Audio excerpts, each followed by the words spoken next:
The question of judgment should not be overlooked. In this first reading, there is a whole program for our conversation. If we're honest, we pass from observation, which is permissible, by your fruits you shall know them, one can therefore see the fruits, to judgment, which becomes both mental and verbal, and this is to go beyond the line.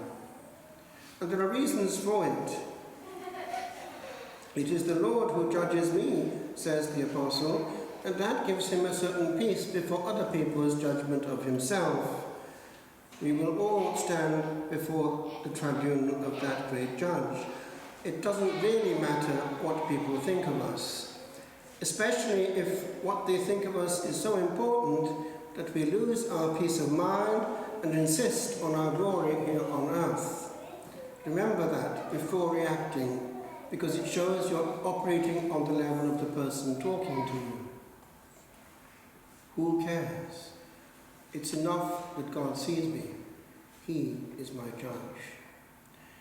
But then we must be careful, for when it goes into conversation, a lot of our talk is judgmental. Giving news quickly becomes giving bad news, gossip. People have a right to their reputation. And also, specifically in the life of the pious, there is one area which we want to be very careful of. The Lord has more than once, in the various communications he's given to mystic souls, warned that he reserves the judgment of a priest, and therefore a bishop also, and a pope, to himself. There are a lot of Christians who forget that. I want to go, however, into specifically what we are thinking of right now. We are in the immediate preparation, for which, of course, John the Baptist and all those who went before him were the preparation. A lot is going to happen in various churches in this next week. I happened to see the bulletin for our own parish in Duleek, and I was pleasantly surprised to see how the two good priests there are offering hours and hours of confession in these days. And that's how it should be, individual. Because there's a lot going on which is messy in other ways of doing it. And this element of inviting people to come with only one sin or something similar is not helpful either, because it's inviting to sacrilege. I remember being taught this when we went to our course in the Vatican in the Sacred Penitentiary before ordination, to be taught how to hear confessions properly. And with a certain insistence, the good priest, who was one of the crowd of those working on the penitentiary itself, receiving letters from all over the world, remember, under the seal, he insisted, quoting the Council of Trent, for Catholics, the only ordinary means of receiving forgiveness from grave sin is sacramental confession. And he explained that it meant specific, number and kind. And do you see therefore how these generic confessions, which are little more than a glorified act of contrition, are actually an invitation, yes, to sacrilege? Because unconfessed sin is like a cancer in the soul. Because all the sacraments received after that in an incomplete confession are sacrilegious. There's something damaging the whole system until grave sins are confessed explicitly and the heart is in peace. And the heart is not in peace. It is niggling, because people know that there's something missing. And people come from these communal celebrations troubled. The priest didn't let me talk. He cut me short, and so on. Which leads me to another question.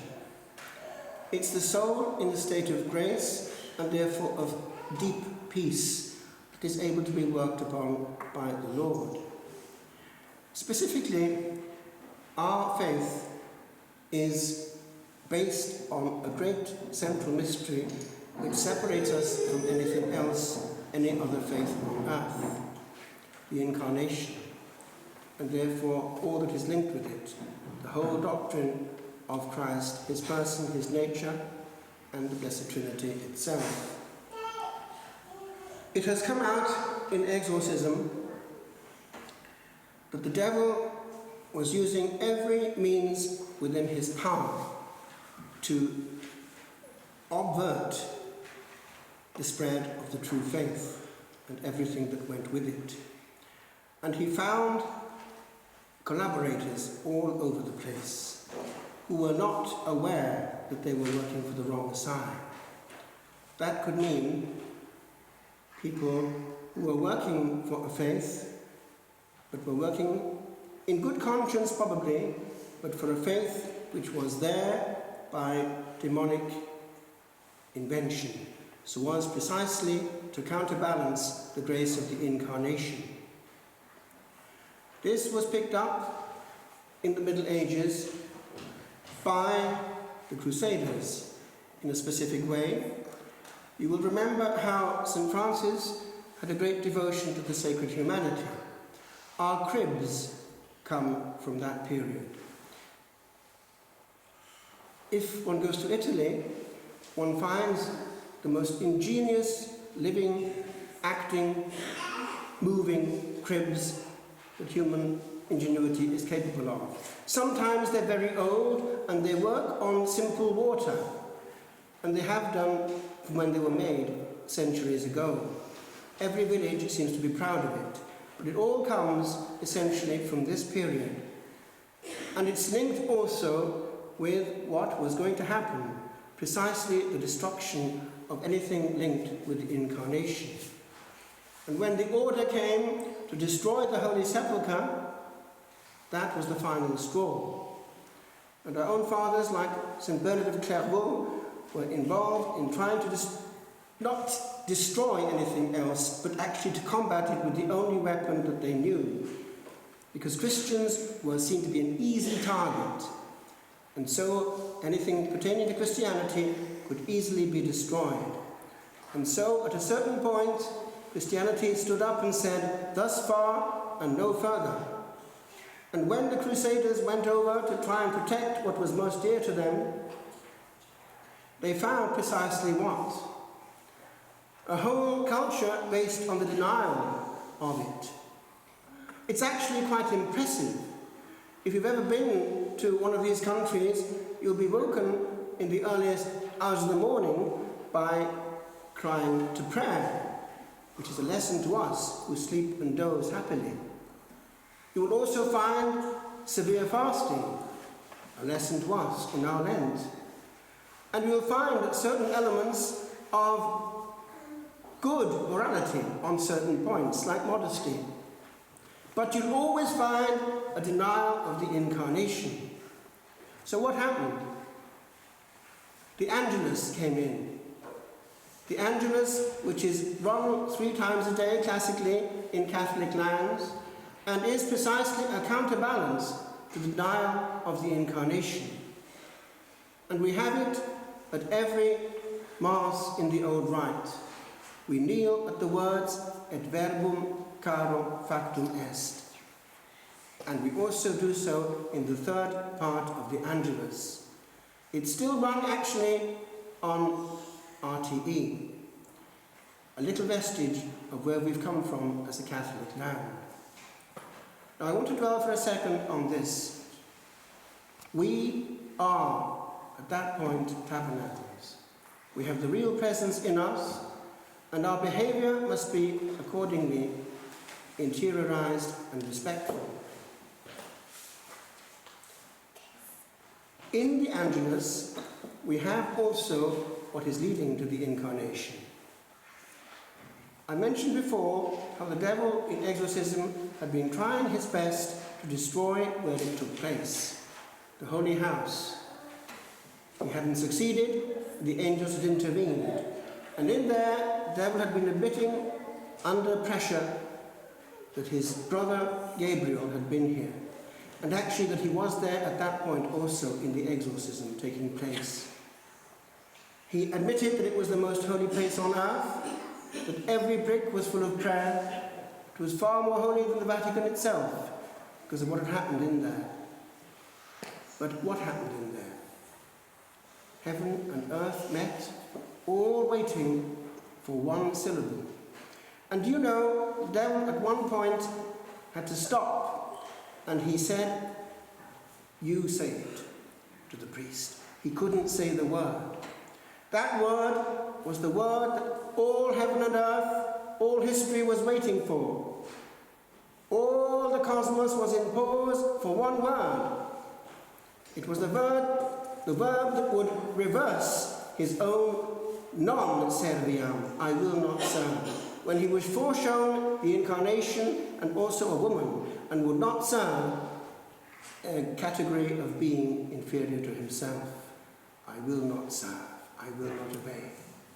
And so, when eventually that word was pronounced, fiat, it happened. At that point, something very similar to what happens at the consecration happened. It's the same power breaking through. The Holy Spirit, precisely the agent of the consecration, made the incarnation happen in the womb of the Blessed Virgin. And he's doing the same at the altar. He's also doing the same to each and one of you, every one of you here at the moment of communion. Do you see how important it is to prepare the way of the Lord? Don't come at the last minute distracted. Don't come full of problems which can wait. That same Bernard of Clairvaux had the whole of the church on his shoulders at the time of the Crusades, would go into the Abbey church, take the holy water, and say to his problems, "Stay here, and I'll take you up again when I come out." Do the same in prayer. But I want to dwell on a second on this clause which made it happen. And I invite you, every time you say the Angelus, to think about what you're saying when you pronounce it. Ecce ancilla Domini, fiat mihi secundum verbum tuum. Behold the handmaid of the Lord. That contains complete availability. All that matters to me is the will of God. I don't have preferences, and I'm not going to tell the Lord what he should will. All I want is his will. And do you see? That gives a huge serenity before all the surprises of God. And then fiat. And then alone et verbum caro factum est. With regard to this clause, it contains a secret. If we mean that, then we disappear in our will and we are free. Moreover, that clause places us in the scene where precisely in that holy house, rescued by the angels, Our Lady on her knees was encountering this seraphic being. And in exorcism, Lucifer was obliged to say, "I was of the seraphic choir." He was in the top. Michael, remember, was not the most powerful angel or the most glorious, but he was given power to rally all the good angels. And so, in that mode, the Holy House, which our families should in their own mode somehow recreate, we must have certain ingredients. Peace. The ability to handle things without explosions. A certain attentiveness to the needs of others. The capacity to create joy and not heavy weights of anxiety and pain. But there's one secret too, and I want to just give it to you at the end of this homily now. It's the fact that Our Lady was a great listener. We are our own worst enemy we don't know how to receive. She received inspirations and went straight away, immediately to her cousin. She also received what the Lord was trying to say. And I'm sure, and in fact it was seen by Blessed Anne Catherine Emmerich, in the Holy House of Nazareth, there was not an awful lot of need for long conversations and words. They understood each other perfectly. We must learn that trick of receiving and not talking at, or over, or cutting across, because very few people on earth seem to know how to receive in conversation. We're all the time talking at and missing all that's coming at us. So calm, be still, and let the Lord be Lord. Remember that it's all contained in the flip side of the great hit in the 60s, Cliff Richard's The Young Ones. The flip side was, we say, yeah!